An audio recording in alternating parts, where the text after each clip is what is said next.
Bonjour, je m'appelle Théo et aujourd'hui je vais vous montrer comment sélectionner et installer les tuyaux pour votre système d'irrigation. L'aspect le plus important de votre système d'irrigation est la quantité d'eau disponible. Plus la quantité d'eau disponible est importante, plus vous pouvez utiliser de buses et d'arroseurs avec une seule zone d'irrigation. D'autre part, plus la quantité d'eau disponible est faible, plus nous avons besoin de zones. Un système d'irrigation est généralement alimenté par une alimentation en eau domestique ou une pompe à eau souterraine. Dans les deux cas, il est essentiel de mesurer avec précision la quantité d'eau disponible. Si l'irrigation est raccordée à l'alimentation en eau domestique, veillez à respecter les normes de protection de l'eau potable.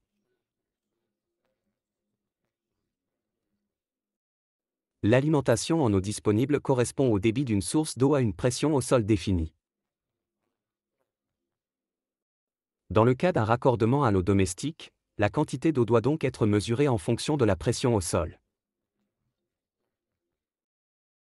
À cette fin, vous pouvez utiliser des appareils de mesure qui simulent la pression d'écoulement.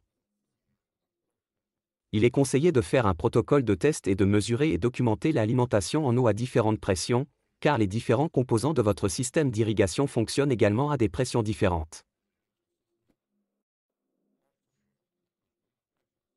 Une buse de pulvérisation classique fonctionne parfaitement à environ 2 bars de pression. Une buse rotative à 2,823.1 bars. Un arroseur à engrenage triple quart de pouce entre 2 et 4 bars, selon la buse. Un coup d'œil au tableau des buses du fabricant est conseillé. Avec une troisième charge de 0,5 tout. 0,8 bars, nous prenons en compte la pression attendue des vannes, des raccords de serrage et des tuyaux en PE dans le système d'irrigation. Si l'eau provient d'une pompe de pluie, la courbe de performance de la pompe de pluie peut être utilisée pour déterminer les valeurs mesurées. La courbe caractéristique de la pompe montre la pression que la pompe peut générer à un débit donné. Sur l'axe des abscisses, la courbe caractéristique de la pompe montre le débit d'eau. Sur l'axe des ordonnées, le niveau d'eau correspondant en mètres. Les 28 mètres sont égaux à 2,8 bars. Pour chaque 10 mètres de colonne d'eau, un bar de pression augmente. Dans ce cas, la pompe a toujours un débit de 2,5 mètres cubes par heure à 2,8 bars. Si la pression augmente de plus de 3,2 bars, le débit chute à 1,5 mètre cube. Veuillez également prendre en compte la profondeur d'installation de ces valeurs. Si une pompe de puits profond est utilisée. Avec ces informations, les buses et les arroseurs utilisés peuvent désormais être divisés en différentes zones d'irrigation. Jetons donc un coup d'œil aux buses et aux gicleurs que nous avons installés dans notre plan. Nous avons des buses MP rotator de Hunter, des buses de pulvérisation classiques comme Even de Rimbeer ou des buses PDC, mais aussi des rotors PGJ et des bublots.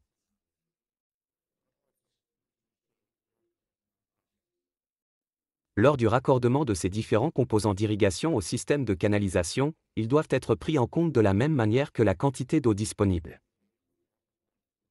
Cela signifie que seuls les équipements ayant la même pression et le même taux de précipitation peuvent être installés sur la même zone d'irrigation.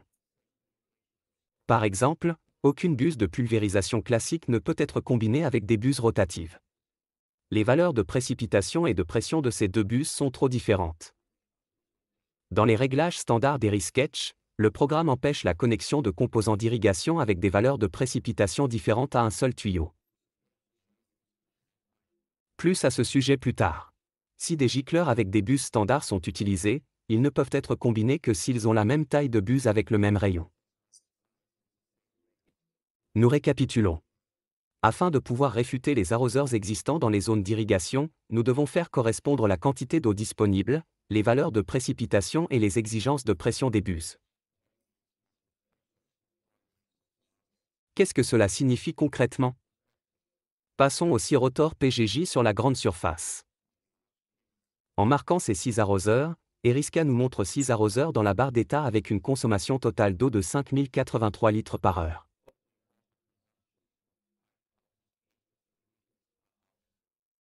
Selon la courbe caractéristique de la pompe, c'est trop pour une pompe de pluie. Par conséquent, nous devons diviser les arroseurs en au moins 2 zones d'irrigation, ce qui donnerait environ 2500 litres par heure par zone. Cela fonctionnerait selon notre courbe de pompe. Cependant, dans ce cas, nous devons garder à l'esprit que tous les arroseurs PGJ sont équipés des mêmes 40 buses.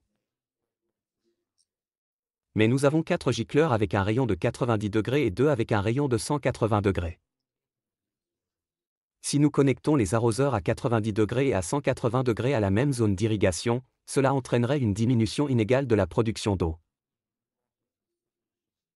Les arroseurs avec un rayon de 90 degrés appliqueraient 2 fois plus de précipitations sur la pelouse que l'arroseur avec un rayon de 180 degrés. Par conséquent, nous réfutons les 6 gicleurs sur 3 zones d'irrigation. Sélectionnons la source d'eau dans la boîte à outils en haut à gauche et plaçons-la sur la pelouse où se trouve la fontaine.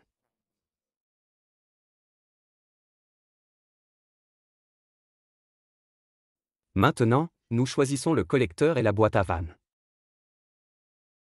Nous utilisons plusieurs boîtes de vannes dans ce plan. De cette façon, nous économisons la tuyauterie. En appuyant sur la touche Entrée, nous répétons la dernière opération. Dans ce cas, nous l'utilisons pour sélectionner les boîtiers de vannes. Installons les tuyaux de la source d'eau aux boîtes de vannes.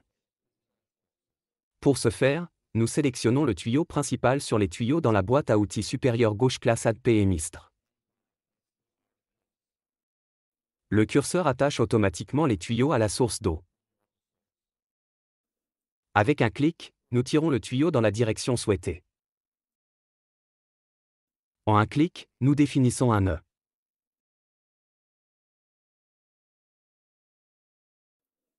Un autre clic marque l'extrémité du tuyau ici.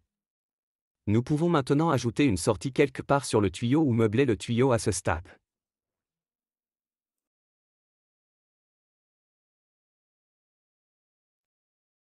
Le tuyau peut être tiré au niveau des nœuds.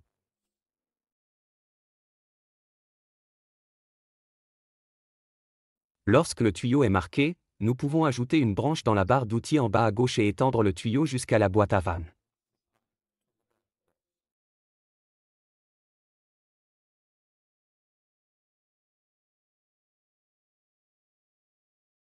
Avec un double clic, nous pouvons supprimer une section de tuyau.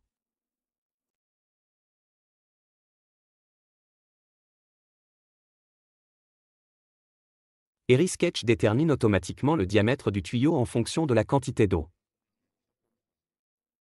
Déterminez cela par vous-même. Nous marquons le tuyau et sélectionnons la plage de diamètre définie dans la barre d'outils en bas à gauche. Nous voyons les diamètres disponibles et pouvons les spécifier.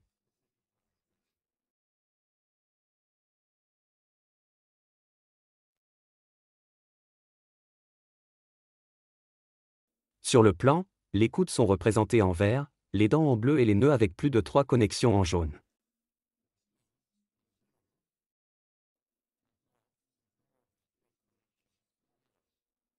Les boîtiers de vannes sont indiqués en vert s'ils sont connectés à la source d'eau.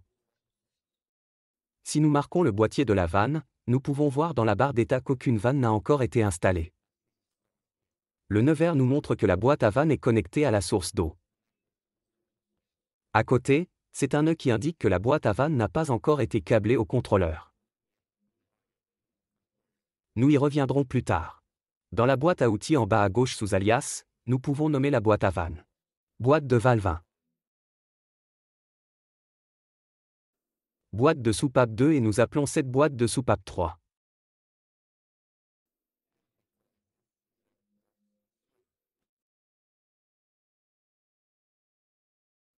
Maintenant, nous installons la tuyauterie sur les gicleurs.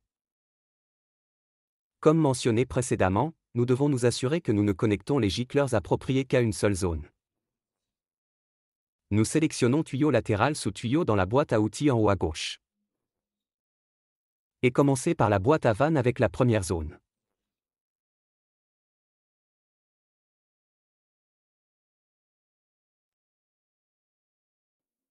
Et le deuxième. Double-cliquez pour terminer et appuyez sur la touche Entrée pour copier la dernière opération.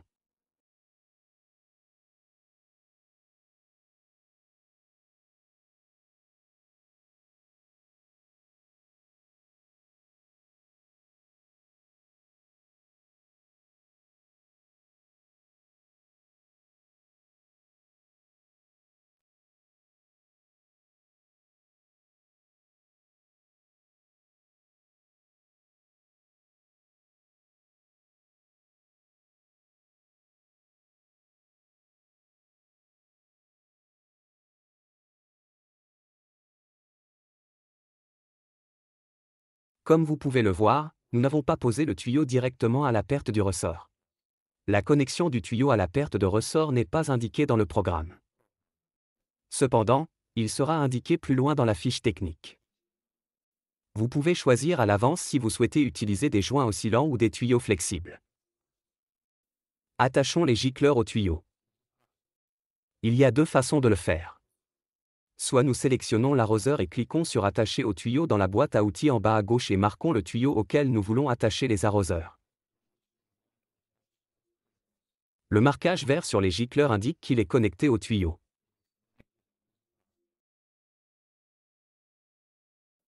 Ou nous sélectionnons le tuyau et choisissons Ajouter un consommateur dans la boîte à outils.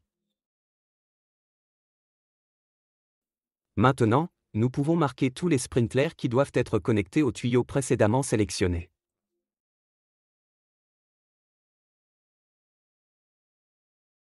Si nous avons connecté des rotors sur une zone, EriSketch bloque automatiquement cette possibilité de connecter d'autres arroseurs car les valeurs de pression et de précipitation sont trop différentes.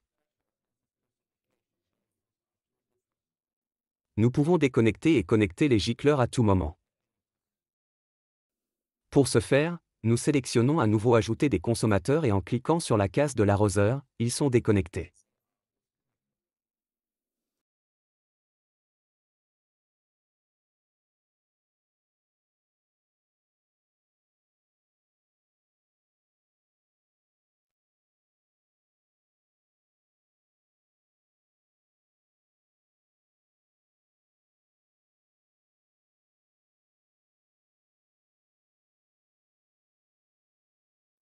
Lorsque nous sélectionnons maintenant une boîte à vannes, nous pouvons voir dans la barre d'état combien de zones sont connectées à cette boîte. Si nous sélectionnons un tuyau de zone, la barre d'état nous indique le nom de la zone, les tuyaux utilisés, la longueur du tuyau, le nombre de consommateurs connectés et la quantité d'eau dont cette zone a besoin par heure.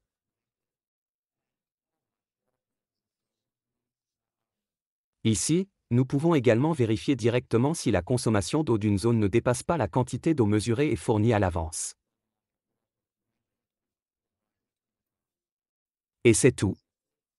Vous savez maintenant comment installer les tuyaux de votre système d'irrigation. À la prochaine fois.